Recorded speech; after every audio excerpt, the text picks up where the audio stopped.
जे एक आदिवासी नेते आहेत हे ओरिसाचे मुख्यमंत्री होत आहेत आणि भारतीय जनता पक्षाचं स्वबळावरचं सरकार हे ओरिसामध्ये पहिल्यांदा स्थापित होत आहे। त्यामुळे मी श्री मोहन माझी यांना मनापासून शुभेच्छा देतो।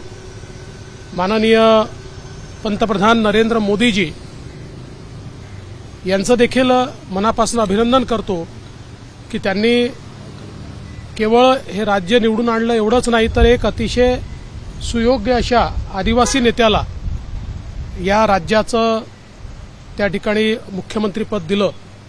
मी स्वतः देखील आज जाणार होतो, परंतु आपल्याला कल्पना आहे की माझ्या अतिशय निकटच्या मित्राचं दुःखद निधन झालंय, त्यामुळे मी काही आज त्या ठिकाणी जाणार नाही आहे, पण नंतर मी त्यांना निश्चितपणे माझ्या शुभेच्छा त्या ठिकाणी देईल। सर, मनोज जरांगे पाटील यांचं उपोषण सुरू आहे, उपोषणाचा 4था दिवस आहे, काय सांगाल आपण? मला असं वाटतं की श्री मनोज जरांगे पाटील यांचं जे काही उपोषण चाललेलं आहे, सरकार देखील त्या बाबतीत गंभीर आहे। सरकार त्यांच्या ज्या मागण्या आहेत त्या मागण्यांवर कारवाई देखील करत आहे। प्रामुख्याने मागच्या काळात आम्ही जे काही त्यांना आश्वासन दिलं होतं की जाळपोळीच्या व्यतिरिक्तच्या केसेस परत घ्यायच्या आहेत, त्या केसेस परत घेण्याची जी काही कारवाई आहे ती अत्यंत वेगाने त्या ठिकाणी चाललेली आहे।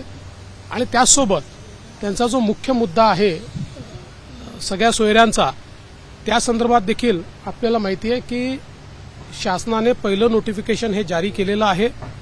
सजेशन्स ऑब्जेक्शन्स मागवलेले आहेत, त्याच्यावर कारवाई चाललेली आहे।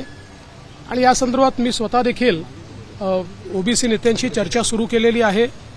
विशेषतः भुजबळ साहेब असतील, अन्य ओबीसी नेते असतील, यांच्याशी मी यापुढे देखील चर्चा करून त्यांनाही हे समजावून सांगणार आहे की जे सरकारने काढलेलं नोटिफिकेशन आहे कुठेही ओबीसी समाजाच्या विरोधातलं नोटिफिकेशन नाही आहे।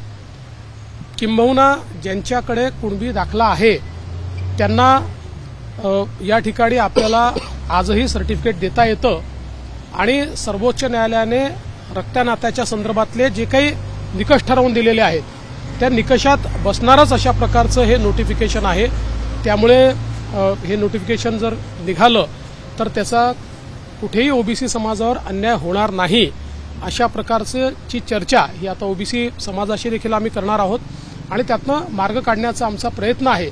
त्यामुळे मला असं वाटतं की सरकार जर माननीय मुख्यमंत्र्यांच्या नेतृत्वामध्ये इतक्या वेगाने सगळे प्रयत्न करते आहे तर श्री मनोज जरांगे पाटील यांनी देखील आपलं उपोषण त्या ठिकाणी स्थगित केलं पाहिजे असं माझं मत आहे।